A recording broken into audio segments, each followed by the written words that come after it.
10. भारत गौरव।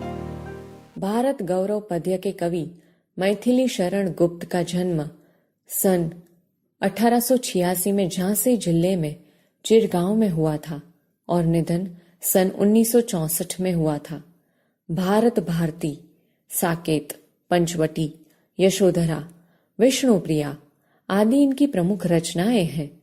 प्रस्तुत काव्य में देश का अतीत, वर्तमान और भविष्य चित्रित है। गुप्त जी ने भारत के अतीत का गौरवशाली चित्र प्रस्तुत किया है और इन्हीं विशेषताओं के आधार पर उसे विश्व के सिरमौर पद पर प्रतिष्ठापित किया है। समझूती। पहली पंक्ति।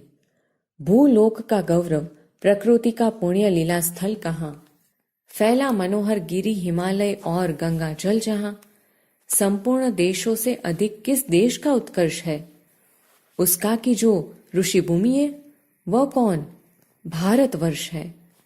इस पंक्ति में कवि कहते हैं कि वह स्थान कहाँ है जिस पर संसार को गर्व है, जो प्रकृति की क्रीड़ा भूमि है। वह स्थान तो वहीं पर है जहाँ हिमालय पर्वत है और गंगा नदी बहती है।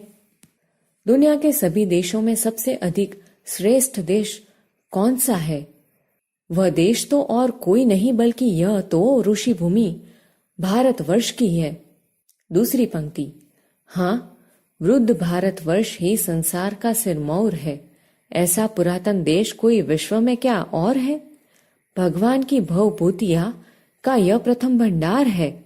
विधि ने किया नर सृष्टि का पहले यही विस्तार है।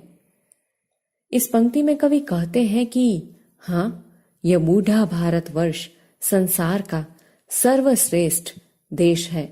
प्राचीन देशों में इसके मुकाबले का दूसरा कोई देश नहीं है। भगवान ने संसार में वैभव के जो स्थान सबसे पहले बनाए, उनका प्रथम संग्रह इसी देश में हुआ।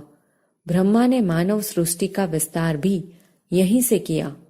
तीसरी पंक्ति। यह पुण्य भूमि प्रसिद्ध है, इसके निवासी आर्य है। विद्या, कला, कौशल सबके जो प्रथम आचार्य है। संतान उनकी आज यद्यपि हम अधोगति में पड़े, पर चिन्ह उनकी उच्चता के आज भी कुछ हैं खड़े। यह पंक्ति में कवि कहते हैं कि भारतवर्ष की यह पवित्र धरती सारे विश्व में प्रसिद्ध है। इस देश के निवासी आर्य ही हैं। उन्होंने ही सारे संसार को सबसे पहले विद्या, कला और कौशल का ज्ञान दिया। यद्यपि उन आर्यों की संतानें आज बुरी दशा में हैं, फिर भी उनके महान चरित्र के कुछ निशान आज भी मौजूद हैं। चौथी पंक्ति। वे आर्य ही थे जो कभी अपने लिए जीते न थे। वे स्वार्थरत हो मोह की मदिरा कभी पीते न थे। संसार के उपकार हित जब जन्म लेते थे सभी, निश्चेष्ट होकर किस तरह वे बैठ सकते थे कभी। इस पंक्ति में कवि कहते हैं कि वे आर्य ही थे जो अपने जीवन को कभी अपना नहीं समझते थे। उन्हें कभी अपने ही लाभ का मोह कभी नहीं होता था। वे संसार का उपकार करने के लिए ही जन्म लेते थे। फिर वो निष्क्रिय होकर कैसे बैठ सकते थे?